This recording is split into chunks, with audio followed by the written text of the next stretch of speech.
Hey, guess what, guys? It's episode 51 of this particular radio program of indeterminate denomination.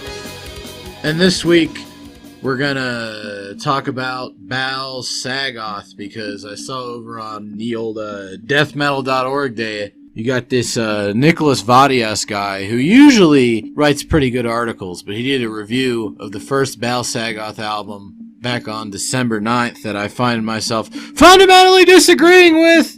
And Bal-Sagoth has been a favorite of mine for years and years and years and years. One of the first black metal bands I got into, one that's always stuck with me. But it's not just nostalgia. These guys are actually excellent songwriters.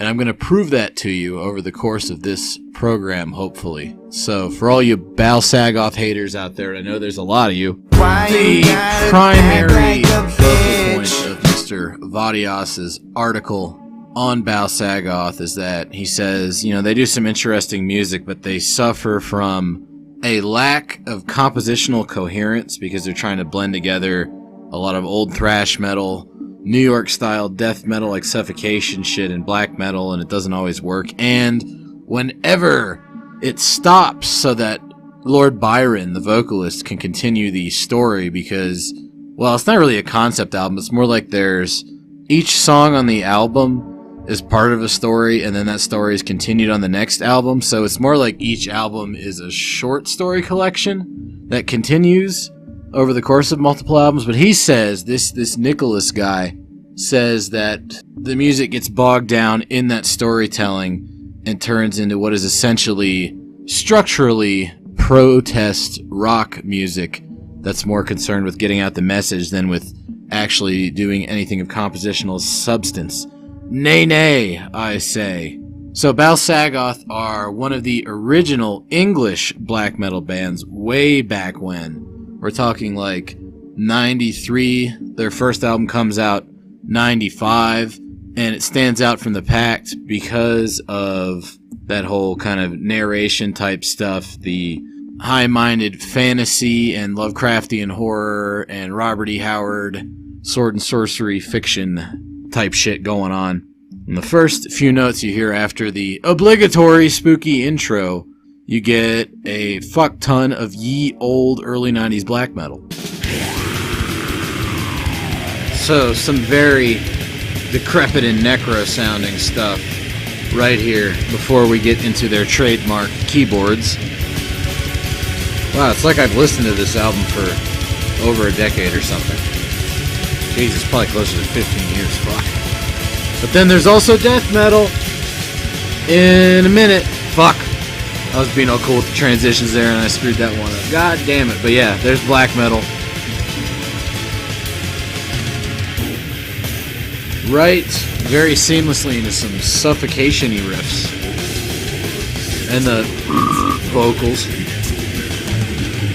Then you get black metal shrieky ones. Personally, I think a fairly well done blend.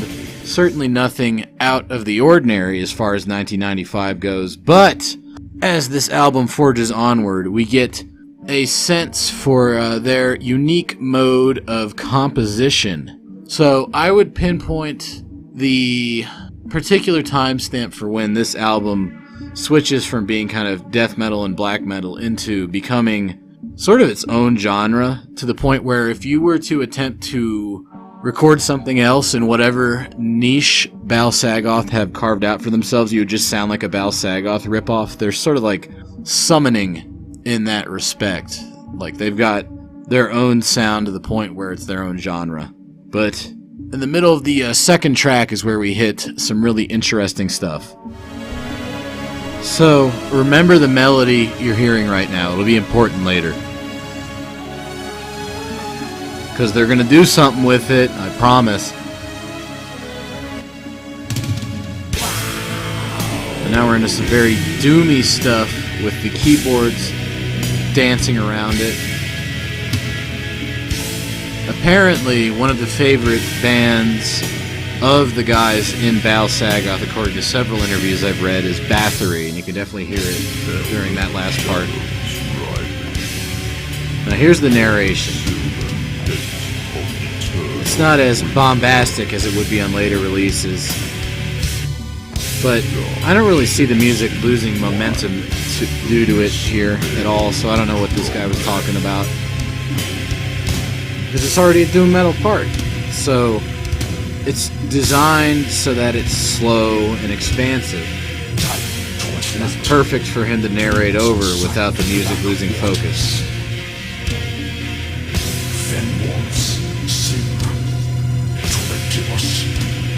At the same time, you couldn't really take the narration away, but I will explain why you shan't be doing that, sir, after we get done with this little part here. Here's where Bal-Sagoth becomes Bal-Sagoth with these kind of riffs. Like sort of weird black metal, power metal type shit. More importantly, this is also a reiteration of that keyboard motif from earlier, done in a newer style, with layered rhythmic thrash metal style vocals. Check this part out.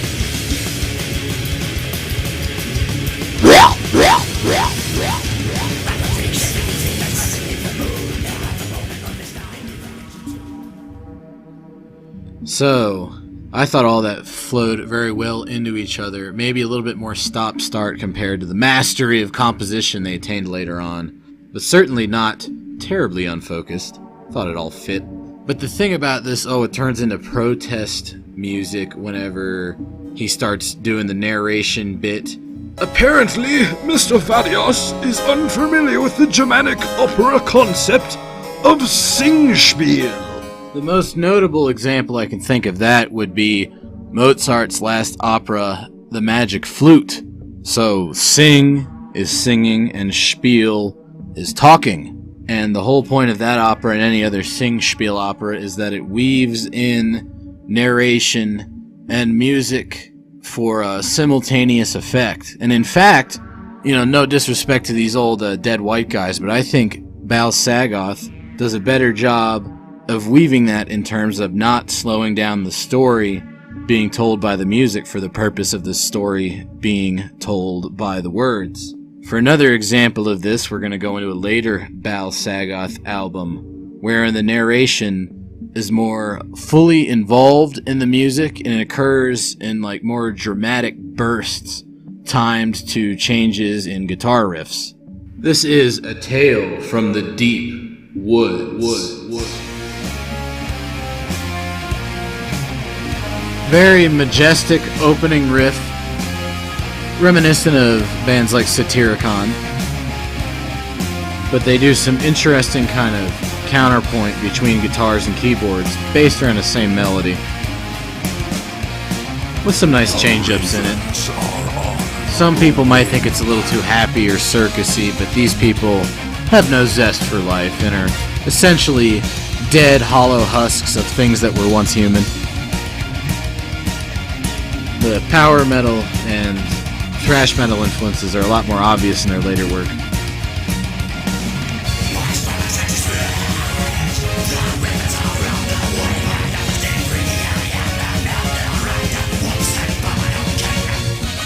Weird little tech thrash riff here. And now we're getting into that change-up. Check out this weird guitar style here, kind of echoey arpeggios. I haven't heard too many other bands do this kind of stuff. And that is how they weave the narration into the music without slowing it down. Very triumphant sounding. I give you my hair, I give you my blood, I give you my life, oh silver leash. So very epic stuff. Mr. Byron Stroud here actually has published various works in the fantasy and epic historical fiction genres, unsurprisingly given his high level of versatility. I'm just fucking with you. Everybody in this band is a proud son of Albion. What's the difference? But for real though, this guy writes really cool lyrics and he calls albums shit like Starfire burning on the utmost crown of Ultima Thule and shit. I was actually talking to Tommy about this the other day when he showed me some really horrendous shit. I think it was more videos of that, remember, what was it, fucking, the Down syndrome drag queen thing? What was it, drag syndrome? Yeah, there's videos of it on their Instagram. It's fucking awful. And all I did was post a Bal-Sagoth album cover where there's like a dude and like fucking demons and swords and lightning and shit blowing up, and it's all really epic and awesome. And I'm like, you know, in a world where this cover is happening, drag syndrome doesn't exist. And I guess that's why I like Bal-Sagoth. It's escapist, but it also shows a better option for a world where things are beautiful and there's triumph, but also defeat, just evil and good and masculine power and such. There's an innocence to them, but that innocence is tempered with martial might. So for another example of their great songwriting capability, let's have a look at a song off of their second album. Probably my favorite song of theirs, To Dethrone the Witch Queen of Mythos Kun.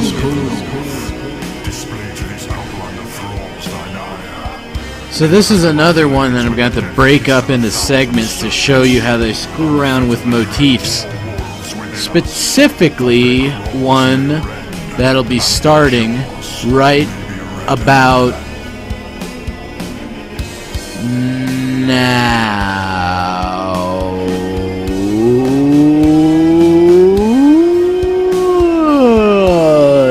Right here, I think.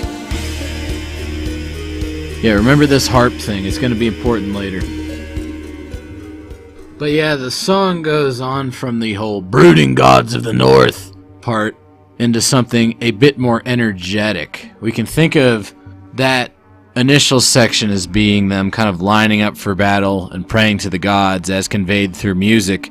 And then they enter the fray to the sounds of...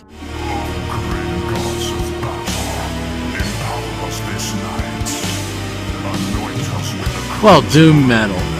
Of course. Gotta have that.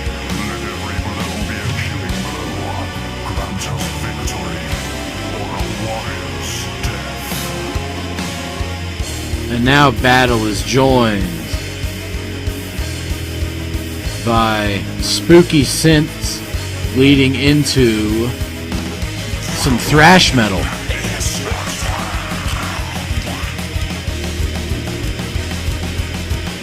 Which then culminates in that harp motif from earlier, but now it's being played like a thrash metal riff. Fucking sick! And we go through that to reach one of my favorite sections of music in any black metal song ever. You gotta bring that part back. And then we get some very, almost kind of 80s Blind Guardian style riffs, but with Nocturnal Mortem-esque keyboards under it.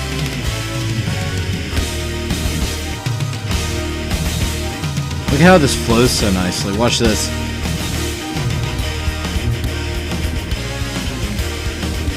Final ecstatic martial triumph over the thought queen of Mythos Kun.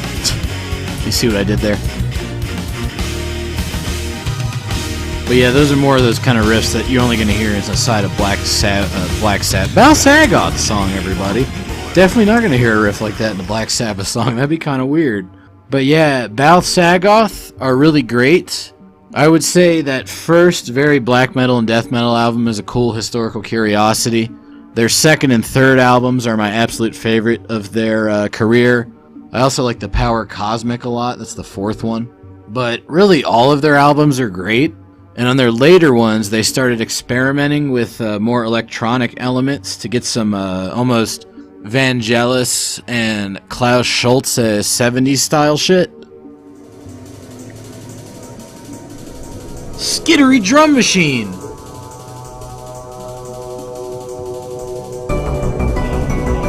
And apparently, Edgar Froese has come back from the dead with his sequencer for this part. This is on their last album, which is also one of their best ones. It's called the Chthonic Chronicles. This is the fallen kingdoms of the abyssal plane. And like I said earlier, there's a lot of 70s German electronic influence to it. And hearing them mix that kind of stuff with black metal makes for an interesting listen, given that 70s German electronic music was actually a hidden influence on particularly Norwegian black metal. You can hear that in Burzum and all kinds of shit. So Bal-Sagoth, listen to them, or I don't know, go fuck yourself or something. I hope you never get off Fridays and you work at a Fridays that's always busy on Fridays. From a time beyond time we come. We who once crested the waves of the great astral sea, and who now must strive again for the domination of the stars.